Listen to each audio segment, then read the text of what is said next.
Že prejšnji torek je svojo kulinarično obarvano življenje v knjižnici Medvode predstavil kuharski mojster Medvoščan Jožef Oseli. Njegova avtobiografija obsega kar 3 knjige. V prvem delu opisuje svojo življenjsko pot in tudi dobrih 7 let, ko je bil butler Josipa Broza Tita, o katerem, tako pravi, ne more reči žal besede. V drugem delu je zbral okoli 500 kuharskih receptov. Njegova najljubša jed je sicer piščanec po metkino.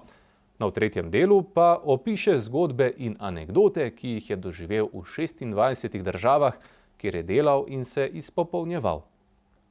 Konec lanskega leta je Jožef Oseli, ki je kot prvi Slovenec postal član francoske kulinarične akademije, ta združuje največje kuharske mojstre z vsega sveta, izdal avtobiografijo z naslovom Uresničil sem sanje. Prvotni načrt je bila sicer ena knjiga, ko pa se je projekta lotil s svinčnikom in radirko in besedilo po poglavjih vnesel v računalnik, je bil rezultat 1000 strani branja brez fotografij. Namesto ene so zato nastale 3 knjige. Jaz sem se tega lotil sam, od začetka dejansko čisto sam, vse sem si imel v to v glavi, datume in imena in priimke in državnike, vse je to bilo v meni v glavi in ko sem to dal in spisal, no moram reči, že šele kasneje, potem sem Metko malo prosil, da mi je urejevala recepte, ker je to ogromno dela. V prvem delu avtobiografija z naslovom Moja življenjska izkušnja piše o otroštvu in odraščanju in o začetku svoje profesionalne poti. Rodil se je kot 5. otrok v družini leta 1949, prav pri nas v Medvodah ob reki Savi, ali kot je dejal ob tej priložnosti, nasproti tako imenovane Partijske ulice. Njegov oče Lojze Oseli je bil znameniti kapelnik medvoške godbe. Ob rojstvu je tehtal le 0,5 kilogram, zato so ga zdravniki skoraj da odpisali, pa je vendarle zrasel v visokega moža. Je bil to vzrok za to, da ste tako radi potem kuhali? Ne, vzrok ni bil to, ampak veste, nismo bili mi revna družina. Tako revna, da ne bi bilo kruha doma, ker ga je mama vsak teden spekla po 5 hlebcev, pa nikoli ni bil zaklenjen, ampak vedno sem si želel, da se bom najedel enkrat do sitega, ocvrtega piščanca. To je bila tista želja in volja, da bi postal kuhar. Ni šlo vse po načrtih. Namesto v kuhi se je zmanjkalo mesto v gostinski šoli, je namreč najprej pristal v strežbi. Ob delu je v Ljubljani končal še hotelsko in poslovodsko šolo, nato pa še višjo upravno šolo. Leta 1972 je bil imenovan za vodjo protokolarne službe na gradu Brdu pri Kranju.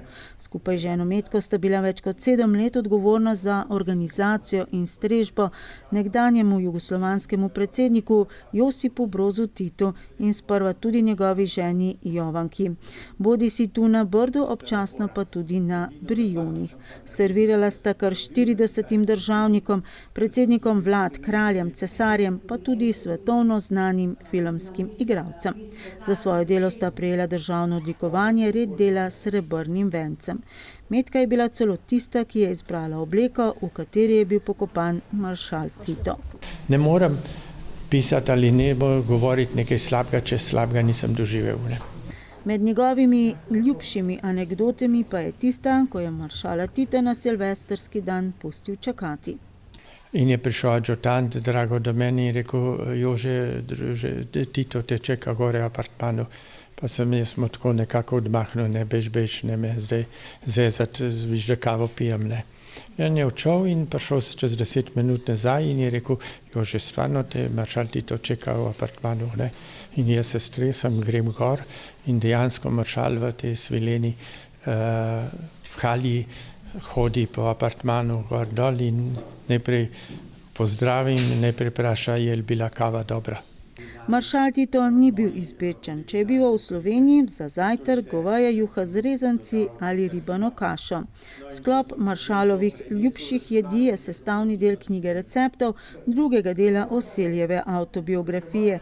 Gre za izbor 500 receptov iz sicer velike zbirke receptov, ki jih je zapisoval, razvijal in pripravljal v vseh nadaljnjih letih.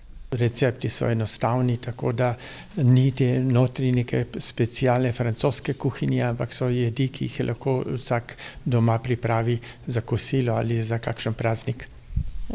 Katere izmed teh jedi je vaša najljubša? Še vedno pohan piščanec, ne? Še vedno, ja, moram reči, da ta zgodba je v tem, da kadarkoli sem prišel iz potovanja domov, ne je Metka pripravila družinsko kosilo, je bil čikanala Metka.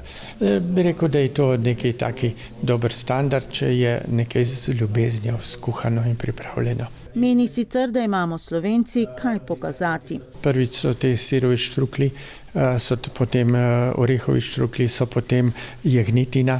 Ko sem delal v Parizu jagnetino z enim receptom 100 let starim iz Slovenije, z medom, česnom in jogurtom in pa z škofjeloško smojko, so bili v Parizu navdušeni.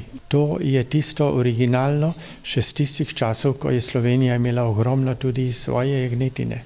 Nadaljevanje svoje poklicne poti, ko je končno uresničil svoje sanje in ambicije na področju kuhanja in se vpisal na kuharsko šolo v Lyonu in delal ali se dodatno izpopolnjeval v kar 26 državah, je Oseli popisal v 3. delu avtobiografije z naslovom Popotovanje s šefom Jožefom.